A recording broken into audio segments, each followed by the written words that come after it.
friends, welcome back to Storytime with Mr. Elle. And today I have a very special video. We are going to be walking through all 20 of the Washington Children's Choice Picture Book Award nominees for 2025 to 2026. There's some great reads, and I love award books. I used to love when I lived in China, we had the Panda Awards, and when I was in Tanzania, we had the Nile Awards, and in Japan, we had the Sakura Awards. And now that I'm working in Washington State, we have the Washington Children's Choice Picture Book Awards, and there are 20 of them. And I have all of my kids at school in grades, kinder and grade 1 and grade 2. They read all these books throughout the year, and then they vote on their favorite in the spring. And so it's very exciting and super fun to get kids reading a whole wide variety of picture books, mostly in their classrooms, and stuff for us to talk about. So here we go. Without further ado, Candace Fleming's Narwhale, Unicorn of the Arctic, is a gorgeous book. It reads a lot like nonfiction for those kids who love the Arctic, who love animals, who love narwhales. This is going to give them everything that they want to learn more about these magical creatures of the North Seas. Narwhale from Candace Fleming. Sean Harris's Teeny Weeny Unicorn. So cute, so fun, as Unicorn, who is just so small. So small. Learns that size is not that important, and that we need to love who we are, whether we're big or small.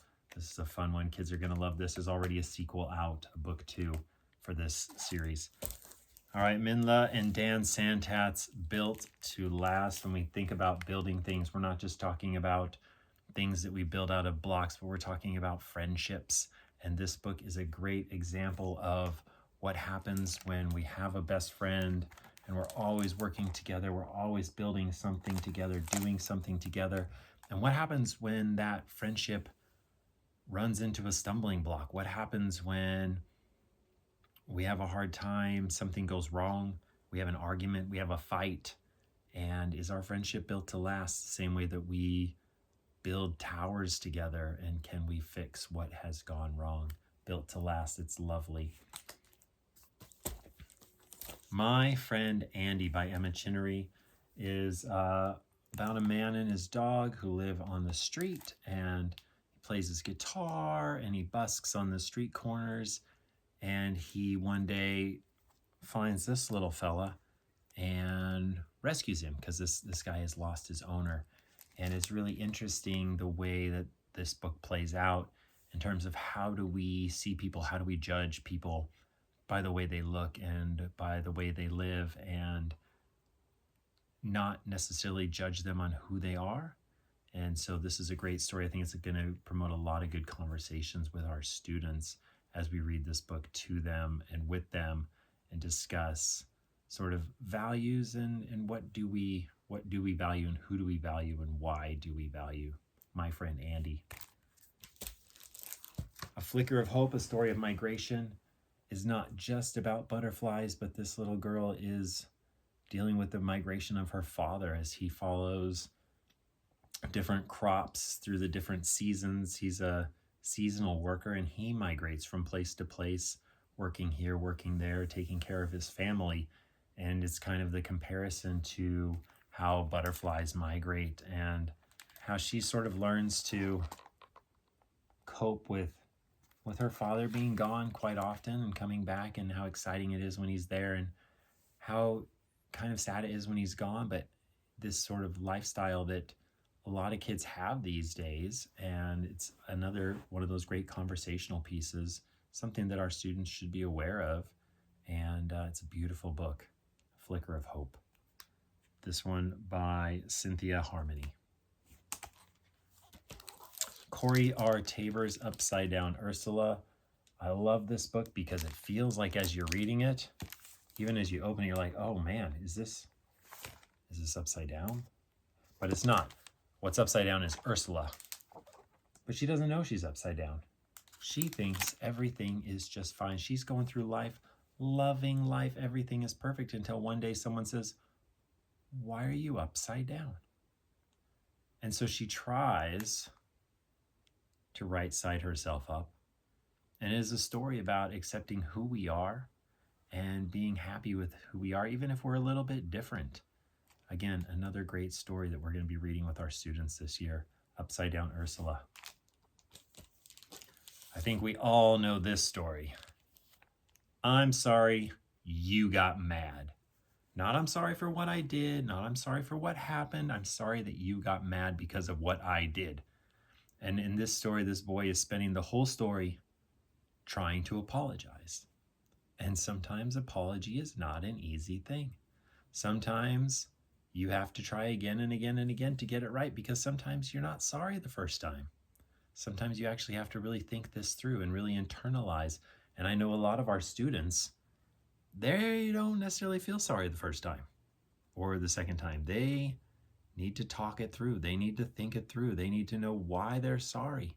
And this is a great story as we look at this boy really working through the process of writing these apology notes and then getting these responses of, well, okay, but no.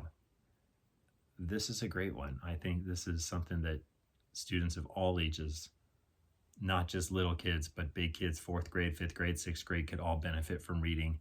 I'm sorry you got mad. This one from Kyle Lukoff. Okay, Karen Gray Ruelle's Jump for Joy. So cute. So we've got Joy, this little girl here, and we have Jump. Let's see, is he on here? Anyway, Jump is a dog and Joy is a little girl. And they spend the whole story, Joy looking for a pet, Jump looking for a human, and just sort of missing each other over and over. They're doing all these things. Oh, wouldn't it be fun to play ball with somebody? Wouldn't it be great? Jump for Joy. What a fun book. This one I love, read it just the other day. So great. Buffalo Fluffalo by Bess, Kalb. We have this big, macho, strong buffalo. Get out of my way. I don't have any friends. I am so big and so strong, except there is a very big surprise at the end, which I cannot tell you. But it is a funny story. Kids are going to laugh. They're going to cry. They're going to crack up at Buffalo Fluffalo because it is a very big surprise that this whole story is just, oh, we can't be friends. I don't like you. Get away from me. And then we find out why. And kids are going to go crazy for Buffalo Fluffalo. We Are Definitely Human. This one coming from X Fong. So these aliens have landed and this farmer finds them and the aliens are like, we're just lost. We're from Europe. And the farmer says, okay, and brings them into his house and he feeds them and he clothes them and he takes care of them. And it's just the nicest people. And as this story evolves, we find these 3 little alien friends. They need to fix their spaceship and they just get so much help, and people don't ask questions and people aren't worried about them. People just want to help because people are nice. In general, on our planet, people are nice. And that's what we get in this story. We are definitely human. The Bakery Dragon, this one coming from Deven, Elle, Kurtz, is the story of this little dragon, and this dragon looks at sort of a mentor dragon and says, where did you get all of your gold? And the mentor dragon says, let me show you, and goes down and steals gold by scaring people and breathing fire. And this little dragon says, well, I can do that. Except for this little dragon can't do that, and ends up in a bakery and ends up bringing people and dragons together, because people and dragons should be together, right? We don't need to be against each other. We need to be working together. And so this is a beautiful story about how this little bakery dragon goes to work in a bakery and does some pretty amazing things. Puna Mysteries, The Midnight Panther. Oh my goodness, you guys, gorgeous. Gorgeous, gorgeous, gorgeous. It's about this panther who wants to be like tiger and wants to be like lion and wants to be like leopard and doesn't really want to be like panther. But every time he tries to do something, the sun says no, or the moon says no, or the rain or the wind say no. You need to be you. You need to be a panther, not a lion, not a tiger, not a leopard. What a great story. And the artwork is just insane. I mean, just gorgeous. Loved it. Loved it, loved it, loved it. The Midnight Panther. Crocodile should never skip breakfast because, my friends, if it does, do you know what happens? It gets hungry for eating its friends, okay? If you don't get your morning donuts, if you don't get your morning breakfast, what are you going to want to do? You're going to want to eat somebody else. And you really shouldn't eat your friends. It's not kind to eat our friends. We all know Ryan T. Higgins told us we don't eat our classmates. We shouldn't eat our friends. This one by Colleen Larmour. A crocodile should never skip breakfast. Kids are going to think this is hilarious. It's pretty funny as Crocodile goes through his whole day, and every day, as the day goes, it gets more and more stressful because he's more and more hungry. And there's everyone starting to look like a donut to him. They look like donuts. Crocodile should never skip breakfast. Okay, Amy Hevron's Log Life. This is so cool. This is for your science kids. This is for your kids who are interested in bugs and birds and animals and nature and evolution. And this is the story of a tree that falls. And what happens to that tree on the forest floor? And all of the critters that come to live in that tree and all the plants that start to grow in that tree and how new trees grow from old trees and then how those trees fall. It is the story of the circle of life, and it can go on for thousands of years. It's an amazing book. Kids are going to be so interested and fascinated by log life. All right, you're doing great, guys. We got 6 more to go. 6 more to go. The Together Tree by Aisha Said, illustrated by LeUyen Pham, is a story about a new kid who shows up. He's a little bit different. Maybe he dresses a little bit different. Maybe he speaks a little bit different. And the kids are not very nice to him. And of course he notices, but he just sort of hangs out under this tree and they're still not nice to him. And something happens in this book and he says, hey, this isn't okay. All right, this is not okay to be this way. And it's about how do children figure out what they should do and shouldn't do, and how do children come to terms with how we should treat other people, and should we treat other people the way we want to be treated. The Together Tree. Beautiful book. Parrotfish has a superpower. Parrotfish and Hammerhead Shark spend this whole book talking about superpowers, and Hammerhead Shark keeps saying, is that your superpower? Is having teeth in your throat, is that your superpower? And Parrotfish says, no, no, no, no, no, no. But finally, at the end, we do find out what Parrotfish's superpower is. I can't tell you right now because I don't want to give it away, but it will blow your mind what a parrotfish can do and what a parrotfish gives us that we take for granted. Superpower, Parrotfish by Jill Espom, illustrated by Bob Shea. All right, Deborah Underwood, and again, LeUyen Pham, she's back illustrating again. The Man Who Didn't Like Animals. This is the story of Old MacDonald. You know, that old MacDonald, the one who had a farm? Well, he didn't always have a farm. He didn't always like animals. And this is the story of how he got his first animal and his second animal and all of his animals. It is so fun. You're going to love this. The Man Who Didn't Like Animals until he did like animals. Cookie Time by Jessie, Sima. You know the hardest thing about cookies? The worst thing about cookies? The thing that we can't stand about cookies is how long it takes to wait for the cookies to come out of the oven. It takes forever. So these girls, instead of waiting, they build a time machine so they can go into the future to when the cookies are done.